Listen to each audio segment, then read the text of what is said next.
শুভ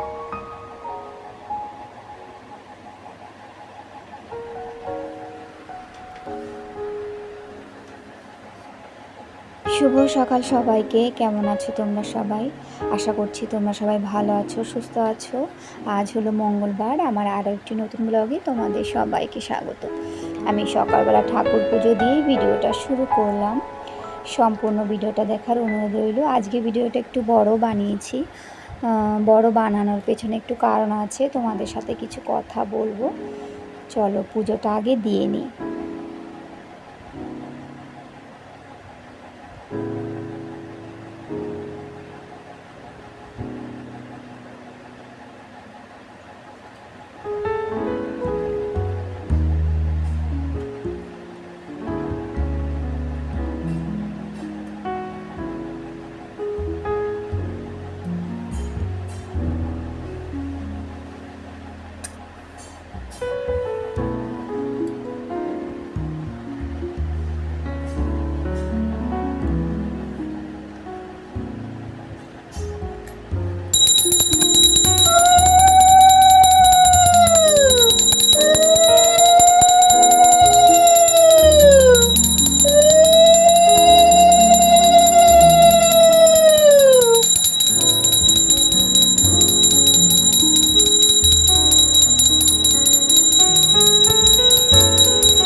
চলো পুজো দেওয়া হয়ে গেল।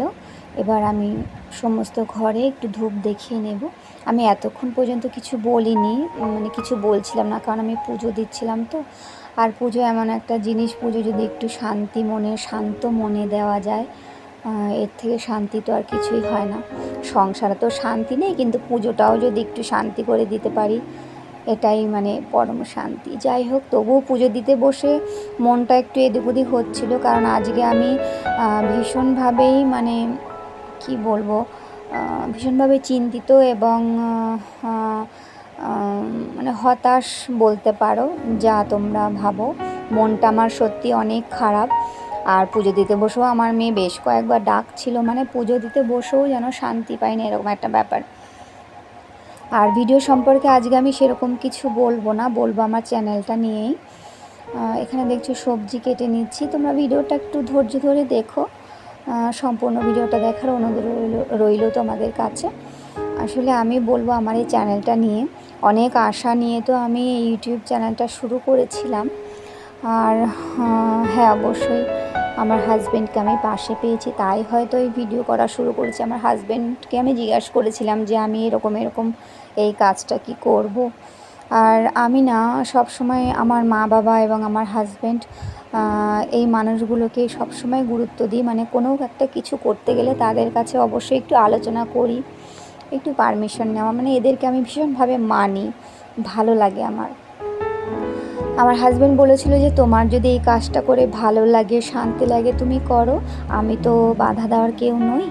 মানে আমার মা বাবাও, আমার মা তো আজ নেই, মা যখন ছিল মা বাবা কোনোদিনও আমি এমন কিছু করিনি যেটাতে বাধা দিয়েছে, বা আমার হাজব্যান্ডও তাই। যাই হোক, আমার হাজব্যান্ড আমার জীবনে আছে বলে আমি হয়তো আজ মানে আমার মেয়ে আছে আমাদের জীবনে, আর আমি এখনও পর্যন্ত তোমাদের সামনে আছি। ওর সাপোর্টেই আমি ধরো আজকে আমি বেঁচে আছি, এইটাই হলো মানে মেন কথা।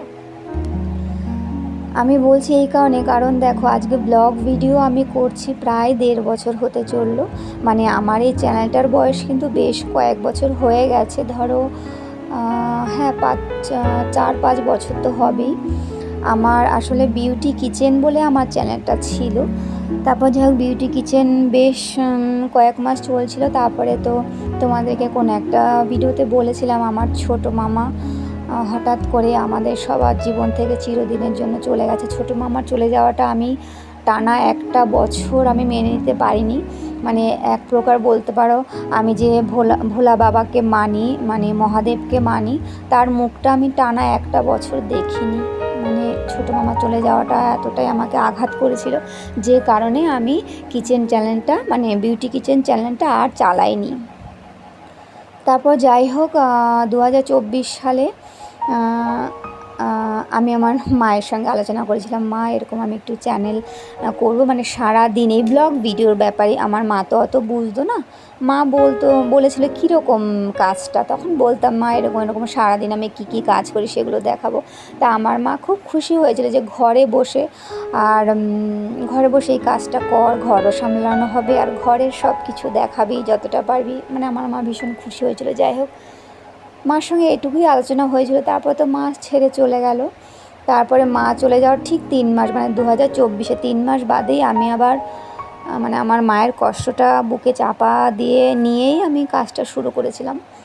কিন্তু না, আজ প্রায় 1.5 বছর হয়ে গেল। আমি সত্যি এখন হতাশ হয়েই গেছি যে আমার চ্যানেলটার কী অবস্থা। আজকে সত্যি কথা বলতে, যে দিদিভাইরা, যে দাদাভাইরা আমাকে ভালোবাসো, সুন্দর সুন্দর কমেন্ট করো, তাদের জন্যই আমি মনে হয় ভিডিও দিয়ে যাচ্ছি। কিন্তু এরকম অনেক দিদিভাইরাই আছো, অনেক বোনেরা আছো, আপুরা আছো, যারা আমার ভিডিও তো দেখা দূরে থাক, আমাকে আনসাবস্ক্রাইব করে দিয়েই চলে যাও।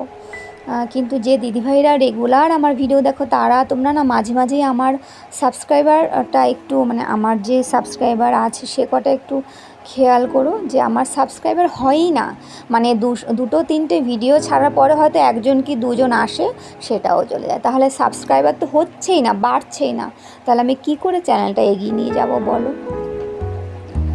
যাই হোক, আজকে আমি সত্যি আমি একটা ডিসিশান নিয়েই ফেলেছি যে আমি আর ইউটিউবে থাকবো না, মানে চ্যানেলটা বন্ধ করে দেব। হ্যাঁ, আমার ফেসবুকেও একটা চ্যানেল আছে, ওখানে আমি ছোটোখাটো শর্ট ভিডিও দিয়ে যাচ্ছি। ওখানে মোটামুটি একটু ভিউজ দেখা যায় বা 2-1টা লাইক পড়ে। যাই হোক, জানি না, ফেসবুক ইউটিউব নিয়ে আমার অত কোনো ধারণা নেই। কিন্তু না, ইউটিউব জার্নিটা আমার কাছে সত্যি অনেকটা মানে কি বলবো, কষ্টের মনে হচ্ছে। আর একটা ভিডিও বানাতে কতটা সময় লাগে সেটা যাদের হেল্পিং হ্যান্ড নেই তারাই জানে। সম্পূর্ণ ভিডিওটার দায়িত্বে নিজে দায়িত্ব নিয়ে করি, যেটুকু দেখো তোমরা। আর হ্যাঁ, অবশ্যই আমি না বিভিন্ন ধরনের ভিডিও দেখি, ফেসবুকে বলো, ইউটিউবেও। শুধু দিদিভাই তোমাদের ভিডিওই আমি দেখি না, অন্যান্য ভিডিওগুলো দেখি যে কীভাবে তারা শ্যুট করে ভিডিওটা। এগুলো কিন্তু আমি সবসময় দেখে যাই যে কীভাবে শ্যুট করলে ভিডিওটা একটু ভালো দেখাবে, একটু ভালো হয়। যাই হোক, সেভাবে তো চেষ্টা করে যাই। তারপরে সংসারের চাপ তো আছেই। তবে হ্যাঁ, আমার জীবনটাও যে খুব সহজ, খুব সরল তা কিন্তু নয়। বিয়ের পরে আমার জীবন, আমার স্বামী আছে বলেই আমি আছি, এটুকুই তোমাদের বলতে চাই। এর বেশি কিছু আমি বলতে চাই না, কারণ আমি না কিছু কথা ব্যক্তিগত রাখতে পছন্দ করি। হয়তো এটা আমার, মানে এটাই তো হওয়া উচিত, তাই না? আমাদের একটা মানুষের সব কথা তো ওপেন করা যায় না, বলা যায় না। যাই হোক, আমার স্বামী আছে তাই আমি আছি। তবে হ্যাঁ, আমার আর একটা কথা তোমাদেরকে বলা হয়নি বলতে এক প্রকার ধরে নাও, আমি বলতে চাইনি, কারণ আমি না ঘরে বসে একটা কাজ করি, যেটা তোমাদেরকে আমি বলতাম। ভেবেছিলাম আরও 1টা বছর কিংবা 1টা বছর যাক বলবো, আমি ঘরে বসে কিন্তু নাইটি, কুর্তি, মানে ছোটোখাটো একটা ব্যবসা করি। আমার মাই আমার হাতে তুলে দিয়ে গেছিলো, মানে আমার মাই টাকা পয়সা দিয়ে আমাকে মালপত্রগুলো তুলে দিয়েছিল যে আমি যাতে করি। সেটা তোমাদেরকে যাই হোক আমি বলিনি, আজ বললাম। কিন্তু এখন যা পরিস্থিতি, যা দিনকাল পড়েছে, স্বামী স্ত্রী দুজনে ইনকাম না করলে কিছুই হয় না। আমি তো একটা আশা নিয়ে এসেছিলাম বলো, যে ইউটিউব থেকে কিছু একটু আর্ন শুরু হবে। কিন্তু আমার সাবস্ক্রাইবার, লাইক, ভিউজের যা অবস্থা, আমার মনে হয় কি আমার কষ্টটাই মাটি হয়ে যাচ্ছে। আর বহু দিদিভাইরা আছো, আমার ভিডিও তোমরা দেখোই না, সেটুকু আমি বুঝতে পারি। কিন্তু তাদের ভিডিও আমি দেখে যাই, ফুল ওয়াচ করে দিই, একটা লাইক দিয়ে শুরু করি। কিন্তু আমার সাথেই যে কেন এমন হচ্ছে আমি সত্যি এরকম যদি চলতে থাকে তাহলে তো আমি সামনে এগোতেই পারবো না, তাই না? আর হ্যাঁ, এটুকু বুঝে গেছি, যাদের সাবস্ক্রাইব কেটে নেওয়ার অভ্যাস তোমরা কিন্তু অন্যান্যদের চ্যানেলে গিয়েও তাই করো। তবে এটুকু ঠিক, আমি একটা জিনিস জানি, আমি যদি কারো ক্ষতি করি আমার ক্ষতি কিন্তু একদিন হবেই হবে।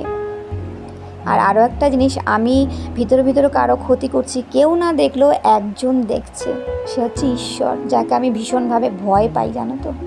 অজান্তে কোনো ভুল করলে সেটা শুনেছি কোনো ভুল হয় না, ভগবান ক্ষমা করে দেয়, কিন্তু জেনে বুঝে যদি কোনো ভুল করি তার শাস্তি তো আমাকে পেতেই হবে।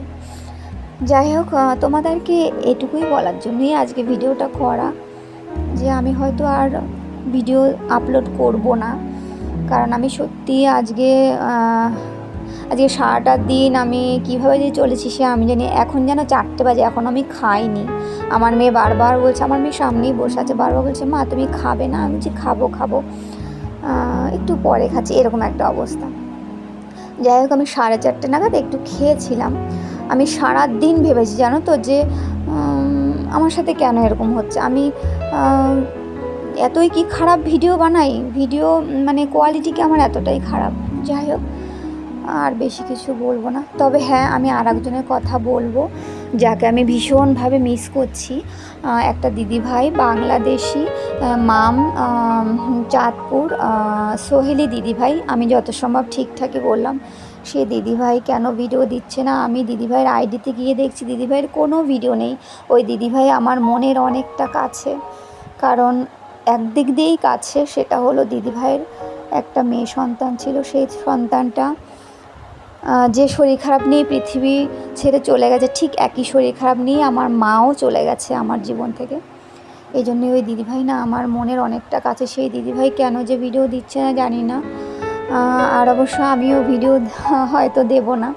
আমি আমার প্রিয় প্রিয় দিদিভাইদেরই বলছি, তোমরাই বলো আমি এখন কি করব। আমি ভীষণভাবে হতাশ হয়েছি, ভীষণ কষ্ট পেয়েছি আজকে সারাটা দিন। আমি অনেক দিন ধরেই ভাবছি জানো তো, যে আমি হয়তো আর ভিডিও দেব না, আমার চ্যানেলে যদি এরকম অবস্থা হয় আমি কি করব। যাই হোক, আর অনেক কথাই বলে ফেললাম, ভিডিও সম্পর্কে কিছুই বলা হয়নি আমার। রান্নাবান্না তো দেখলেই, কাজবাজ সেরে এসে এখানে বসেছিলাম, প্রচণ্ড গরম লাগছিল। আর হ্যাঁ, একটু বৃষ্টি হয়েছিল জানো তো, সামান্য একটু বৃষ্টি হলো, যার জন্য গরমটা আরও বেড়ে গেল। তবে আমি যে দিদিভাইরা আমার সাথে ছিলে, সব সময় পাশে আছো, তাদেরকে আমি ভীষণভাবে মিস করব। তাদের এত সুন্দর সুন্দর কমেন্ট দেখেই তো আমি মানে ভিডিও ছাড়ার উৎসাহ আগ্রহ পাই। কিন্তু আজ হয়তো আর ভিডিও দেব না, কারণ অনেক সময়, সত্যি আমার অনেক সময় লস হয়ে যাচ্ছে। এর থেকে আমি মনে হয় কি 6 মাসের একটা কোনো কাজের, ভালো একটা কাজের ঘরে বসে করতে পারবো, একটা ট্রেনিং নিয়েও 2 পয়সা রোজগার করতে পারবো। কিন্তু ইউটিউব থেকে আমি সত্যি কবে কি করব, আমি তো সেটাই ভেবে পাই না। আজকে 1.5 বছরে চ্যানেলটার এই অবস্থা, তাহলে আগামী আরও 1.5 বছর বা 1 বছরে এর থেকে ভালো আর কি হবে বলো। জানি ধৈর্য, কিন্তু আজকে আমি ধৈর্য হারাই হয়ে গেছি, আর সত্যি বেশি কিছু বলতে পারছি না। আর ঘরে বসে যে কাজটা আমি করছি, বললাম যে নাইটি কুর্তির ব্যবসা করি, ছোটোখাটো 2-1টা যা সেল হবে, ওই নিয়েই হয়তো থাকবো, আর হয়তো ভিডিও দেবো না। যাই হোক, আমার মেয়ে আমাকে বারবার বলছে ওর সঙ্গে যাতে একটু খেলা করি, তা কী খেলবো, দেখো খেলনা নিয়ে বসেছে কতদিন বাদে। চলো, ভিডিওতে আর বেশি কিছু বলবো না, অনেক কিছু বলে ফেললাম। যদি কিছু ভুল বলি তোমরা ক্ষমা করে দিও। তোমরা সবাই ভালো থেকো, সাবধানে থেকো। ভিডিওটা আমি এখানেই রাখি।